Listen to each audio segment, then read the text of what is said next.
Chers amis astronomes, bonjour, bienvenue sur la chaîne Fred l'astronome. Je suis Frédéric Bertoni et j'espère que vous allez bien.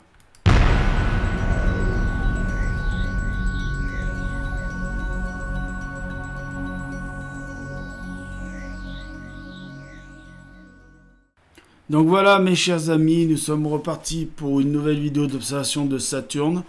Donc là nous sommes sur la Barlow x2 de Célestron pour commencer. Et nous sommes avec le ADC ZWO qui est en fonction. Donc voilà à peu près ce que ça donne avec la Barlow x2 de Célestron. Donc je vous rappelle un petit peu le matériel. Il y a le Sony Alpha 7S qui bien sûr est la caméra principale et qui filme. Donc là vous voyez la planète disparaître. C'est parce qu'il y a comme je vous le disais dans la vidéo précédente sur Jupiter, il y avait des gros nuages qui arrivaient. Donc vous voyez là ça a disparu. Et vous allez voir dans un petit moment que normalement elle va revenir dans combien de temps, je sais pas trop. Donc là on va voir qu'elle va revenir dans pas trop longtemps. Donc voilà, en jouant avec les ISO on arrive à la faire revenir à travers les nuages. Donc cet appareil photo, le Sony Alpha 7S, est vraiment très magique. Donc je vous rappelle un petit peu le matériel que j'utilise là pour cette vidéo. Donc le Sony Alpha 7S, l'appareil photo, donc l'APN que vous connaissez. Le Célestron CPC 800 de 203 mm, une Barlow x2 pour cette séquence de chez Célestron, une lentille de Barlow x3 de chez Meade et une Barlow 2x5 de chez Scientific Explorer. Voilà, donc la séquence qu'on voit ici, donc elle est donc avec la Barlow x2 et le ADC ZWO. Donc oui, j'ai oublié de vous dire qu'il y avait le ADC ZWO. Donc voilà à peu près ce que ça donne. Moi je trouve que c'est pas trop mal. Bon, il faut quand même que je m'entraîne quand même encore au réglage parce que je vous rappelle que là c'est les deux premières avec Jupiter et Saturne. C'est les deux premières vidéos que je tourne avec le ADC ZWO que je vous ai fait dans la vidéo, que je vous ai présenté dans la vidéo présentation matérielle. Donc voilà, ça donne à peu près ça. Donc il faut quand même que je continue à jouer avec, donc à m'entraîner avec, à travailler avec. Parce que ça se fait pas comme ça prend pas du jour au lendemain. Et voilà, et puis il y a quelques réglages qui se modifient sur l'appareil photo. Donc voilà, il y a tout un paramètre qu'il faut prendre en compte quand même avec le ADC ZWO. C'est pas un miracle non plus. Faut bien comprendre que ce n'est pas le miracle du siècle. C'est pas le truc qui va vous... alors, ça vous aide, alors attention, ça vous aide vachement. Et le plus spectaculaire, je vous le conseille si vous l'achetez, le plus spectaculaire c'est en visuel. Vous mettez donc votre lentille de Barlow en premier. Je ne vous l'ai pas dit dans la vidéo Jupiter, mais je vais vous l'expliquer là. Vous mettez votre lentille de Barlow en premier. Vous mettez le ADC ZWO ou de la marque Omegon, puisqu'il y a la marque Omegon qui en fait un aussi. Vous mettez votre oculaire ou votre appareil photo ou votre caméra que vous allez utiliser. Et là, vous commencez à faire les réglages du ADC ZWO ou Omegon. Et ensuite, vous faites les réglages sur votre caméra ou sur votre APN. D'accord? Ou vous mettez votre oculaire et puis vous regardez directement avec l'oculaire. Avec l'oculaire, vous n'avez pas besoin de faire des réglages. Alors par contre, si, vous avez quand même votre réglage de netteté sur votre télescope à faire. Voilà. Donc voilà à peu près l'image que ça donne sur Saturne. Bon, c'est pas trop mal, on peut pas se plaindre. C'est vrai qu'encore une fois, je le dis, je le répète, je pense que la Barlow x2 de chez Célestron n'est pas de très bonne qualité. À voir la Barlow x2 de chez Scientific Explorer si elle est meilleure. Voilà, donc on va passer à la Barlow x3 et puis vous connaissez la suite, on passera à la Barlow x5. Donc voilà mes chers amis, nous sommes sur la Barlow x3, toujours avec le ADC ZWO. Donc vous voyez que l'image elle est légèrement plus nette. Mais comme le temps n'y était pas, alors j'ai vraiment utilisé le ADC ZWO dans les pires conditions qui soient pour le ADC ZWO, c'est-à-dire avec un ciel brumeux. Donc c'est pour ça que vous avez l'image qui n'est pas tout à fait nette. On a l'impression encore que la planète flotte, qu'il y a beaucoup de turbulences atmosphériques. Mais c'est vrai, il y a beaucoup de turbulences atmosphériques. Donc voilà ce que ça donne à peu près dans des mauvaises conditions d'utilisation. Donc imaginez ce que ça pourrait donner dans de bonnes conditions d'utilisation. Donc voilà, là on est sur la Barlow x3 de chez Mead, je tiens à vous le préciser quand même. Et alors tout ce que je vous dis là, vous trouvez en lien dans la description de chaque vidéo, vous trouvez le matériel que j'utilise à chaque fois en lien dans la description, d'accord? Voilà, donc je vais pas faire plus long là-dessus sur cette séquence parce que j'ai pas vraiment grand chose à dire à part que cette planète Saturne avec ses anneaux, je la trouve toujours plus belle. Chaque jour, à chaque fois que je la regarde, elle est très belle. Et alors, si je voulais quand même vous préciser, en visuel, avec le ADC ZWO, elle est géniale. Voilà, elle est vraiment géniale, elle est vraiment très belle. Et c'est vrai qu'en visuel, c'est plus flagrant qu'avec l'APN Sony Alpha 7S. Je pense que ce sera même pareil avec un Canon ou avec un autre appareil photo ou même avec une caméra. Ce sera pareil.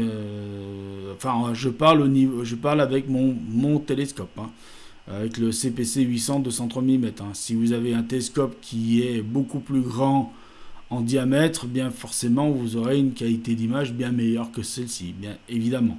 Bien évidemment.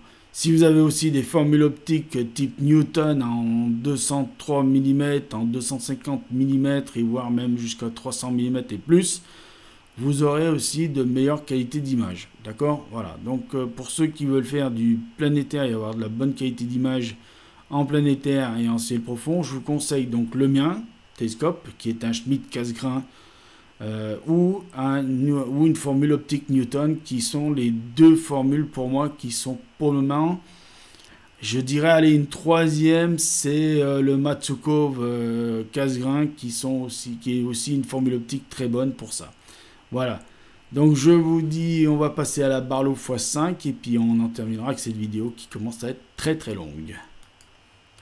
Donc voilà mes chers amis astronomes, vous allez vous dire, mais là Fred, tu nous as dit qu'on passait à la Barlow x5. Oui, effectivement, nous sommes à la Barlow x5. Le seul problème, c'est que si vous ne voyez pas la différence avec la Barlow x3, c'est que je vais vous dire pourquoi.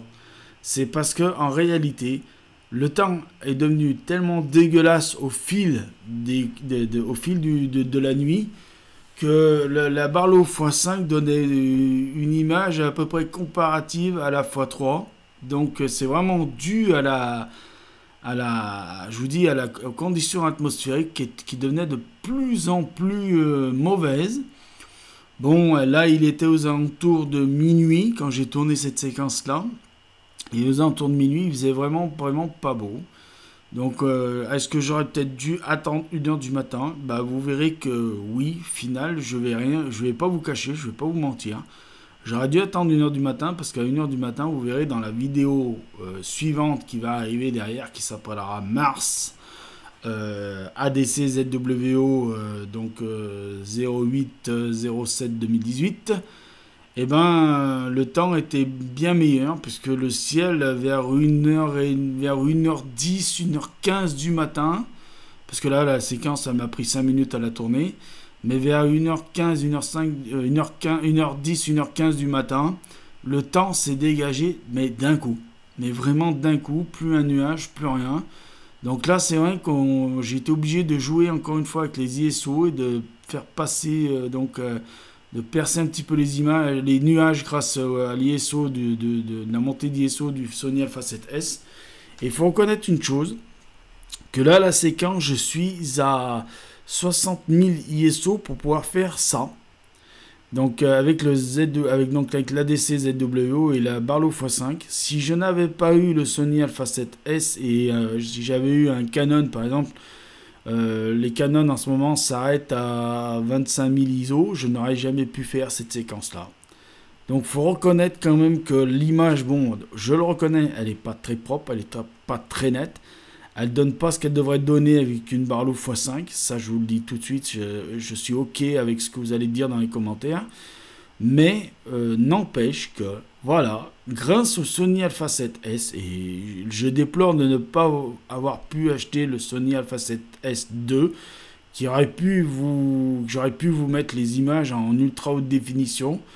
Bon, bah, je déplore la qualité des images, je le reconnais, mais voilà ce que ça peut quand même donner avec du très bon matériel et un très bon APN.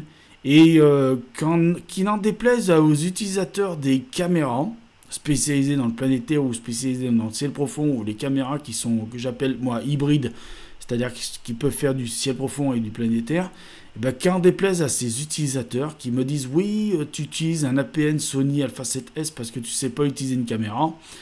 Et ben oui, la preuve que peut-être que vous voulez, peut-être que je vous dise que oui, je sais pas vraiment utiliser une caméra parce que pour moi les logiciels ce sont des usines à gaz.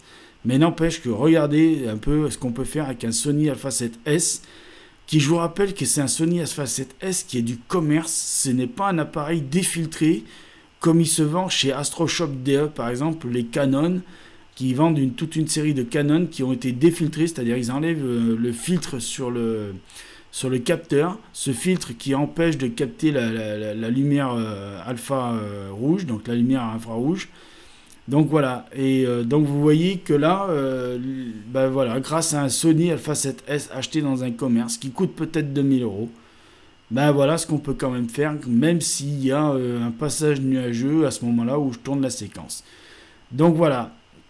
Je vais vous laisser là avec cette vidéo qui commence à durer très longue.